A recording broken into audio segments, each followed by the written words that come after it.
अस्सलाम वालेकुम। मैं मलिक रियाज़ हूँ। आप यूट्यूब चैनल देख रहे हैं।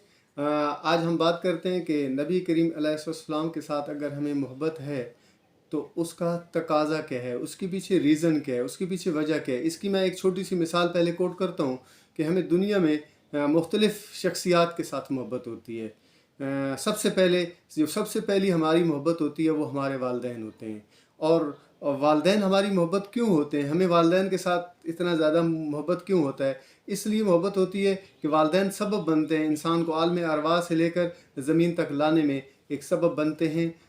उस सबब बनने के साथ ही जो ही बच्चा पहले दिन पैदा होता है तो वालिदैन की ज़िम्मा ड्यूटियाँ शुरू हो जाती हैं। वो उसकी केयर करते हैं, उसका ख़्याल रखते हैं, उसके खाने पीने का ख़्याल रखते हैं, उसके लिबास का ख़्याल रखते हैं। जो ही बच्चा थोड़ा सा बड़ा होता है तो चलना फिरना सीखता है तो वालिदैन उसकी खुशी में खुश होते हैं, उसकी तकलीफ़ में आ जाते हैं, उसके दुख में आ जाते हैं। ये वजूहात हैं मुख्तलिफ़ किस्म की कि हमें वालिदैन से मोहब्बत होती है। और देखें तो वालिदैन इंसान की तालीम और तरबियत का ख्याल रखते हैं आगे चल कर, और इंसान की सेहत के ऊपर ख़र्च करते हैं, अपनी खून के पसीने की कमाई, अपनी ख्वाहिशात को मार के अपनी औलाद की ख्वाहिश का एहतराम करते हैं, उसका ख्याल करते हैं। इस वजह से हमें अपने वालिदैन के साथ मोहब्बत होती है।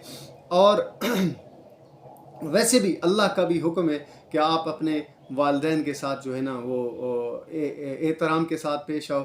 व बिल वालिदैन एहसाना, कि अपने वालिदैन के साथ एहसान करो। एक हदीस में भी है कि आप वालिदैन के साथ ऐसे ही पेश आओ जैसे कि बचपन में वो तुम्हारे साथ पेश आए, शफ़क़त के साथ, मोहब्बत के साथ। इस टॉपिक पे फिर कभी बात करेंगे। आज हम मोहब्बत के तकाज़ों को सामने रखते हुए ये हमारा टॉपिक है।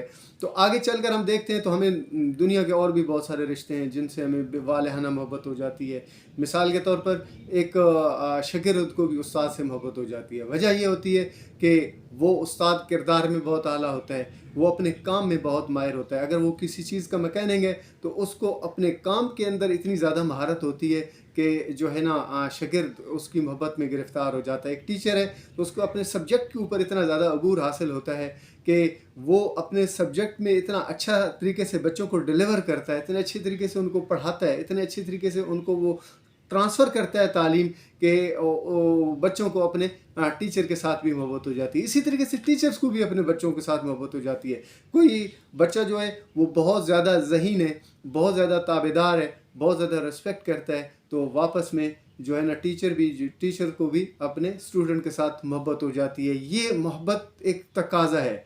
इसी तरीके से और भी जो है ना खावन बीवी की आपस में मोहब्बत भी यही है कि खावन को भी हुक्म है हजूर नबी करीम सल्लल्लाहु अलैहि वसल्लम की तरफ से कि आप जो है ना मेरे हजूर नबी करीम सल्लल्लाहु अलैहि वसल्लम की एक हदीस पाक का भी मफ़हूम है। आपने फरमाया कि तुम में से अच्छा इंसान वो है कि जो अपने घर वालों के साथ अच्छा हो। तो फिर आपने मज़ीद इसकी वजाहत फरमाई कि जो अपनी ख़ास तौर पर बीवी के साथ अच्छा है तो वो सबसे ज़्यादा बेहतर है। इसी तरीके से बीवी के लिए भी कुछ अहकामात हैं अल्लाह और उसके रसूल की जानिब से कि वो जो है ना वो अपने खामन का अदब करे, एहतराम करे, उसकी ज़रूरियात का ख्याल रखे। तो ये तकाज़े हैं, ये मोहब्बत है। इस वजह से हमें दुनिया में लोगों के साथ मोहब्बत होती है। तो चले आए बात करते हैं कि हमें हजूर नबी करीम अलैहि सल्लम के साथ मोहब्बत क्यों है। तो देखें, हजूर जब इस दुनिया में तशरीफ़ लाए, आपने तारीख़ में पढ़ा होगा, ये आपने वाक़या बारहा सुना होगा कि हजूर नबी करीम सल्लल्लाहु अलैहि वसल्लम जो ही इस दुनिया में तशरीफ़ लाए तो आपने आते ही सजदा फरमाया। सजदा फरमाने के बाद आपने सर उठाया और अपने अल्लाह से हम कलाम हुए, अपने अल्लाह से अर्ज़ की, अपने अल्लाह के यहाँ रिक्वेस्ट की कि ए अल्लाह ताला रब्बे हबली उम्मती, कि मेरी उम्मत को तू बख्श दे। एक तो उसका ये तर्जमा है कि मेरे उम्मत को तू बख्श दे। इसका एक तर्जमा ये भी बनता है कि अल्लाह ताला मेरी उम्मत को तू मेरे हवाले कर दे, मैं जानूँ तो ये जाने, मैं इनका ख्याल रखूँगा, मैं इनके साथ मामलात जो करूँगा वो मेरे ज़िम्मा कर दे, मेरे सपोर्ट कर दे। तो ये देखो मोहब्बत की इंतहा है। ये हजूर की अपनी उम्मत के साथ, अपनी उम्मत के नौजवानों के साथ, बूढ़ों के साथ, बच्चों के साथ, बच्चियों के साथ, माओं के साथ, बहनों के साथ, तमाम दुनिया कायनात के अंदर जितने भी कलमा गो लोग हैं, मुसलमान हैं, हजूर के ग़ुलाम हैं, उनके साथ मोहब्बत की इंतहा है कि आते ही एक लम्हा नहीं हुआ इस दुनिया में, आते ही तो पहला ही तकाज़ा अपनी उम्मत का कर दिया। आगे चलें तो आप हजूर की ज़िंदगी को अगर आप देखें, हजूर की ज़िंदगी को अगर आप स्टडी करें, हजूर की सीरत को अगर आप देखेंगे तो आपको ایک نہیں، دو نہیں، چار نہیں، 10 نہیں، 50 نہیں، 100 نہیں، ہزاروں نہیں، لاکھوں کی تعداد میں ایسے مواقع نظر آئیں گے کہ حضور اپنی امت کے لیے اللہ کے ہاں گڑ گڑا کے روئے. حضور جنگلوں میں بھی اپنے اللہ کے ساتھ گریہ ہزاری کی اپنی امت کے لیے. حضور نے پہاڑوں اور غاروں میں بھی اپنی امت کے لیے اللہ کے ہاں دعا کی. حضور نے مساجد میں بھی اللہ کے سامنے اپنی امت کے لیے دعا کی. حضور نے خانہ کعبہ میں بھی اپنی امت کو نہ بھولے. ایون جب حضور نبی کریم علیہ السلام کے پاس آخری وقت آیا تو کائنات کے واحد شخصیت ہیں جی جن کے ہاں جو ہے ادب کا یہ تقاضا ہے کہ فرشتوں نے پہلے اجازت لی کہ حضور ہمیں اجازت ہے کہ ہم آپ کے ساتھ جو ہے نا وہ آج اللہ تعالیٰ جو ہے وہ آپ کے ساتھ ملاقات کا جو ہے نا مشتاق ہے. اللہ آپ چاہتا ہے کہ اب میں اپنے محبوب کو اپنے پاس بلا لوں. تو اس وقت کائنات کے واحد شخص حضور نبی کریم علیہ السلام ہے کہ حضرت اسرائیل علیہ السلام کے ساتھ ایک اور بھی جو فرشتے تھے وہ تشریف لائے اس زمین پر. تو حضور نے اس کو حکم دیا کہ جا کر دوسرے فرشتے کو جا کر میرے اللہ سے پوچھ کے آؤ کہ میرے بعد میری امت کا کیا کریں گے.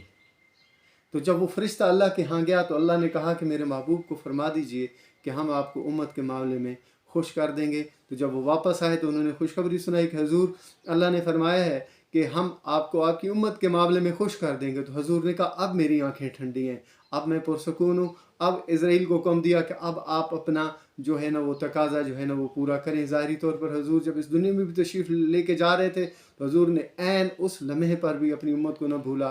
تو ایسے ہزاروں واقعات ہیں جن کو ہم کوٹ کیا جا سکتا ہے. یہ بہت ہی لینتھی ٹاپک ہے, اس کے اوپر انشاءاللہ تعالیٰ اگلے ویلاگ میں بھی بات کریں گے. میری آپ سب سے گزارش ہے ایک کہ اگر آپ کو یہ حضور کے ساتھ محبت بھری باتیں اچھی لگیں تو میرے اس چینل کو جو ہے نا وہ سبسکرائب بھی کر لیجئے, اور جو ہے نا تاکہ آپ کو آنے والی ویڈیوز بھی ملتی رہیں. اور میری ایک اور آپ سے والہانہ گزارش ہے کہ حضور نبی کریم صلی اللہ علیہ وسلم کی ذات پاک کے اوپر جس قدر ہو سکے درود و سلام کا نذرانہ پیش کر دیجئے تاکہ اللہ تعالیٰ آپ کو, آپ کے بچوں کو, بلکہ ہم سب کو, بلکہ پوری کائنات کے تمام مسلمانوں کو حضور کی محبت میں جو ہے نا وہ سرشار فرما دے. آمین.